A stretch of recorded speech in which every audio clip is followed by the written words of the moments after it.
By 911, Viking raids had pushed deep into Francia. The Norse warriors had already stormed cities and strongholds across the kingdom, but now they set their sights on a key prize, the city of Chartres.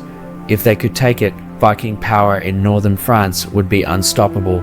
Here, the ancestors of modern France clashed with the ancestors of modern Denmark and Norway in a siege that would turn the tide of Viking expansion.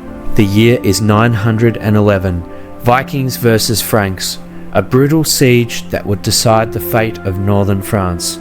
For decades, Viking warbands had raided the Seine River Valley, striking deep into Frankish territory. They had besieged Paris before, and now, under the command of their leader Rollo, they launched another major offensive. Their target Chartres, a heavily fortified city with rich trade routes and strategic importance. The Vikings laid siege to the city, cutting off supply lines and launching wave after wave of assaults on the walls. The defenders, outnumbered but determined, held their ground, repelling Viking attacks with archers and fortifications. For weeks, the siege continued. The Franks knew that if Chartres fell, it would open the door for even deeper Viking expansion.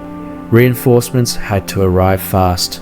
Then, at the decisive moment, a Frankish relief army, led by King Charles the Simple and Count Robert of Paris, arrived on the battlefield. Rather than attacking head-on, the Franks launched a flanking maneuver, striking the Viking forces from behind. The Viking formation collapsed under the pressure. Caught between the city's defenders and the approaching Frankish army, Rollo's warriors were forced into retreat. By the end of the battle, the siege had been broken and the Viking forces scattered. The battle was over. The Franks had won. But this wasn't just a military victory, it was a political turning point. After their defeat at Chartres, the Vikings realized they could not continue endless raids without securing land of their own. This led directly to negotiations between Rollo and King Charles the Simple, culminating in the Treaty of St. Clair, the agreement that created the Duchy of Normandy. Rollo and his Vikings would become Norman lords, defending their new lands instead of raiding them. But could the Vikings have won the siege?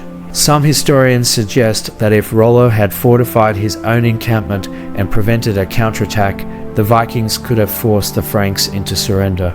Or was the rise of a permanent Norman settlement inevitable? Like and subscribe for more historical breakdowns.